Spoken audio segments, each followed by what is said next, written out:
A porta da velha casa de família em Sintra bateu com força na noite chuvosa de novembro, e quando como um tiro. Fora daqui, seus aberrações.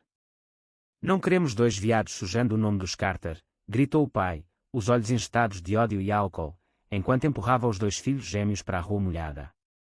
Tiago e Tomás, com apenas 23 anos, agarraram as mochilas às pressas e saíram de cabeça baixa, o coração despedaçado, sem olhar para trás, porque sabiam que, se olhassem, veriam apenas desprezo. Nos dias seguintes, dormiram em bancos de jardim e em abrigos precários de Lisboa. A família, que herdara uma pequena fortuna de vinhas no Douro, decidiu lavar as mãos. Numa reunião fria, o tio Ricardo, advogado da família, entregou-lhes as chaves de uma carrinha Volkswagen T3 enferrujada, estacionada num terreno baldio em Cascais desde os anos 80. É o que sobrou para vocês. Levem essa porcaria e desapareçam. Não queremos ouvir falar mais de vocês, disse ele com um sorriso sarcástico. Os primos riram-se às gargalhadas.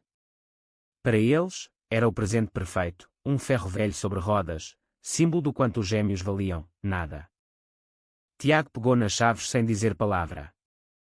Tomás, sempre o mais impulsivo, quase as atirou de volta, mas o irmão apertou-lhe o braço. Vamos embora, murmurou. Subiram para a carrinha, que cheirava a mofo e ferrugem, e ligaram o motor com dificuldade. O barulho rouco pareceu zombar deles também. Dirigiram-se sem destino até o combustível quase acabar, parando numa praia deserta perto de Ericeira. Ali, sob as estrelas, choraram abraçados pela primeira vez desde crianças. Eles têm razão, Tiago. Somos mesmo uma vergonha, perguntou Tomás, a voz embargada. Tiago, o mais calmo, sempre o protetor, acariciou-lhe o cabelo. Não. Nós somos quem somos. E amamo-nos um ao outro como irmãos, como amigos, como tudo. Isso não é crime. Mas no fundo ambos sabiam que a ferida era profunda. Cresceram naquela família conservadora, escondendo olhares, gestos, a atração confusa que sentiam não só pela mesma orientação, mas pela cumplicidade única de serem gêmeos idênticos. Nunca tinham namorado ninguém, o medo paralisava-os. Agora, expulsos, estavam livres mas completamente sós. No dia seguinte, decidiram consertar a carrinha. Não tinham dinheiro para o hotel, então aquela seria a casa deles. Compraram latas de tinta barata, lixas e óleo com os últimos euros. Enquanto trabalhavam, descobriram algo estranho. Ao removerem um painel enferrujado do chão, encontraram um compartimento escondido, selado com solda antiga. Com ferramentas improvisadas, abriram-no. Dentro, embrulhados em plástico grosso, estavam maços de notas antigas de escudos, convertíveis em euros, e documentos amarrotados. Milhões de escudos, o equivalente hoje a centenas de milhares de euros. E uma carta manuscrita, datada de 1985, assinada por um avô que mal conheciam, o pai da mãe, morto antes de eles nascerem. A carta dizia: se estão a ler isto, significa que a família vos virou as costas como virou as minhas. Eu escondi esta poupança para o dia em que alguém precisasse de fugir. Usei-na com sabedoria. Com amor, avô António. Os gêmeos olharam-se, atônitos. A carrinha, enferrujada, não era lixo, era um cofre disfarçado. O avô, que fora homossexual em segredo numa época ainda mais dura, deixara aquela herança para quem a família rejeitasse. Ironia cruel, os únicos rejeitados foram exatamente os netos que mais precisavam dela. Com o dinheiro, poderiam comprar casa, carro novo, recomeçar longe. Mas algo os deteve. E se usássemos isto para mostrar que não precisamos deles, sugeriu Tomás. Tiago sorriu pela primeira vez em semanas. Vamos transformar esta van numa casa sobre rodas. Viajar por Portugal. Viver livres. E assim começaram. Batizaram a carrinha de Liberdade. Reformaram-na com carinho, pintaram-na de azul oceano, instalaram painéis solares no tejadilho, um pequeno fogão, cama confortável e prateleiras para livros.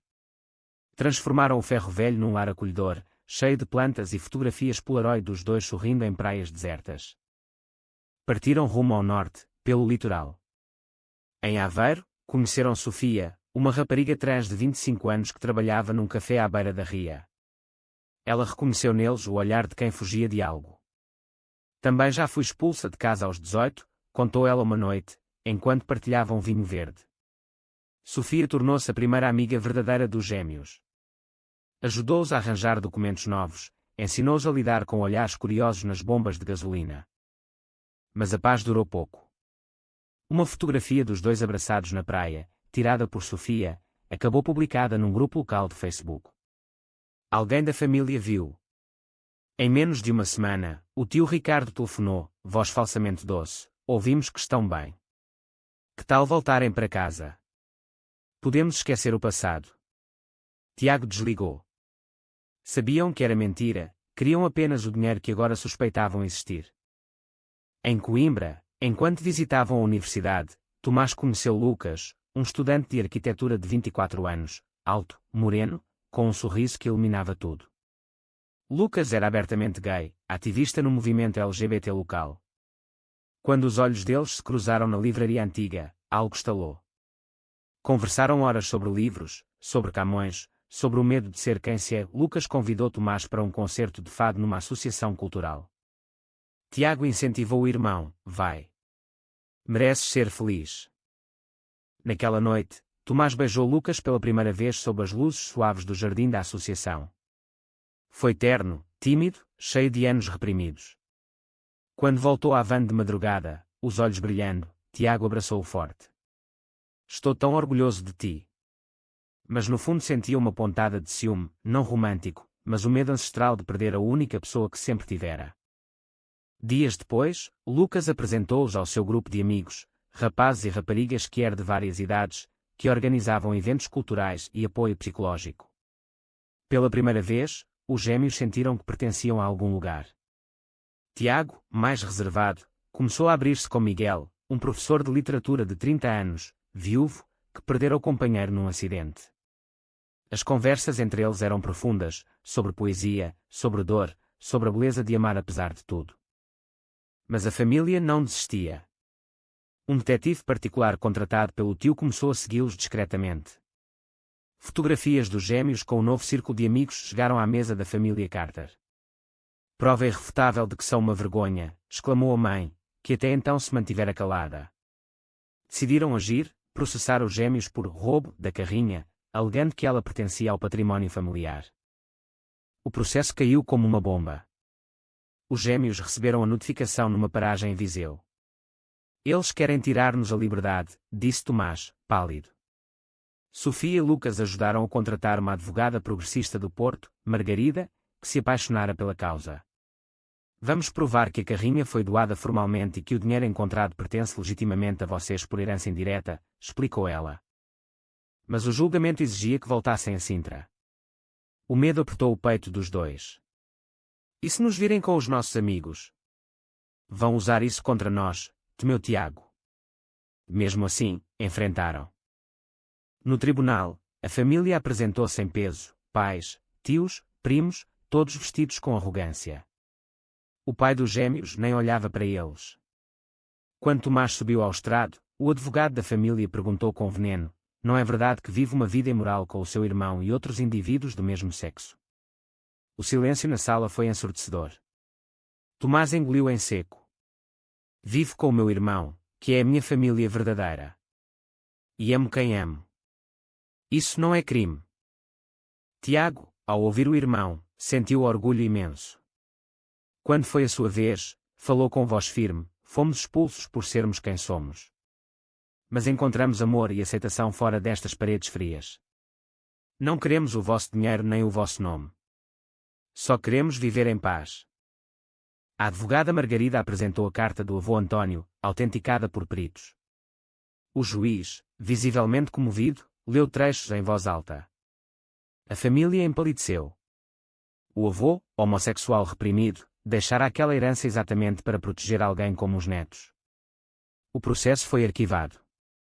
A carrinha e o dinheiro foram declarados propriedade legítima dos gêmeos. Fora do tribunal, a mãe aproximou-se hesitantemente. Talvez tenha sido tudo um erro, murmurou. Mas Tiago abanou a cabeça. O erro foi vosso. Nós já construímos a nossa família. Viraram costas e saíram de mãos dadas, seguidos por Sofia, Lucas, Miguel e os amigos. Com a vitória, decidiram celebrar viajando até ao Algarve. Pararam em Óbidos, Nazaré, Setúbal. Em cada lugar, deixavam mensagens de esperança em associações LGBT locais, doando parte do dinheiro para abrigos de jovens rejeitados. Em Lagos, Lucas pediu Tomás em namoro oficialmente, com um anel simples de prata gravado com uma onda. Quero construir uma vida contigo, disse, ajoelhado na praia ao pôr do sol. Tomás aceitou chorando de felicidade. Tiago, vendo a cena, sentiu uma mistura de alegria e solidão. Naquela noite, conversou longamente com Miguel ao telefone. Tenho medo de ficar para trás, confessou. Miguel respondeu com voz suave, nunca estarás sozinho. Eu vejo-te, Tiago. Vejo o homem incrível que és. Semanas depois, num festival de cinema que era em Lisboa, Tiago e Miguel encontraram-se pessoalmente outra vez. Caminharam pela Alfama iluminada, falaram até o sol nascer. Quando Miguel o beijou suavemente na ponte sobre o Tejo, Tiago sentiu finalmente que também ele merecia ser amado por quem o escolhesse livremente. Mas nem tudo era perfeito. Tomás começou a ter crises de ansiedade, revivendo a rejeição familiar. Lucas, paciente, acompanhava-o a terapia. Tiago apoiava o irmão como sempre, mas agora dividia o tempo com Miguel, aprendendo a equilibrar. Um dia, receberam uma carta anónima, fotografias recentes dos quatro, Tomás e Lucas, Tiago e Miguel, em momentos íntimos, mas inocentes. Na carta, se não voltarem e entregarem o dinheiro, estas fotos vão para a imprensa conservadora. Portugal ainda não está pronta para isto. O medo voltou. Quem as tirara? O detetive da família. Alguém mais perigoso. Investigaram discretamente. Descobriram que um primo, Diogo, invejoso da herança inesperada, contrataram um paparazzo para o chantagear. Queriam dividir o dinheiro entre os herdeiros legítimos. Os gêmeos decidiram enfrentar. Com a ajuda de Margarida, reuniram provas do assédio e apresentaram queixa-crime. Mas antes do confronto final, algo inesperado aconteceu. A mãe apareceu na Porta da Liberdade, estacionada em Cascais, sozinha, sem o marido. Eu li a carta do meu pai, disse ela, voz trêmula. Nunca soube que ele era como vocês. Perdi anos a odiar o que não entendia. Chorou nos braços de Tiago. Pela primeira vez, pediu perdão genuíno. Contou que o pai a manipulava com medo e álcool. Quero conhecer os vossos namorados. Quero tentar. Não foi fácil. A confiança estava quebrada. Mas aos poucos, começaram encontros cautelosos. A mãe conheceu Lucas e Miguel, viu o amor verdadeiro nos olhos dos filhos. Algo nela mudou. Quando Diogo tentou publicar as fotos num jornal sensacionalista, a mãe interveio publicamente, dando uma entrevista corajosa. Os meus filhos são gays e são as pessoas mais honradas que conheço. Quem os ameaça, ameaça-me a mim. O escândalo virou-se contra o primo. Diogo perdeu o apoio familiar e enfrentou o processo. Um ano depois, numa tarde quente de verão no Douro, os gêmeos organizaram uma grande festa na vinícola que compraram com parte da herança, agora transformada em espaço cultural LGBT. A Liberdade estava estacionada no centro do jardim, restaurada e brilhando como nova. Família escolhida enchia o espaço, Sofia, agora noiva de uma rapariga artista, Lucas e Tomás de mãos dadas, Miguel ao lado de Tiago, trocando olhares apaixonados. Até a mãe estava lá, conversando timidamente com outros pais que aprenderam a aceitar os filhos. No fim da noite, sob as estrelas do Douro, Tiago ergueu um copo de vinho do Porto. Brindemos àqueles que nos rejeitaram, porque sem eles, não teríamos encontrado quem realmente nos ama. Todos aplaudiram. Tomás abraçou o irmão forte. Obrigado por nunca me largares a mão.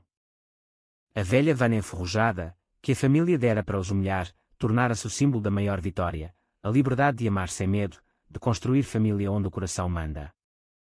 E assim, os irmãos Carter seguiram viagem, não só pelas estradas de Portugal, mas pela vida inteira, de mãos dadas com quem escolheram amar, provando que o amor, quando verdadeiro, vence qualquer ferrugem do preconceito.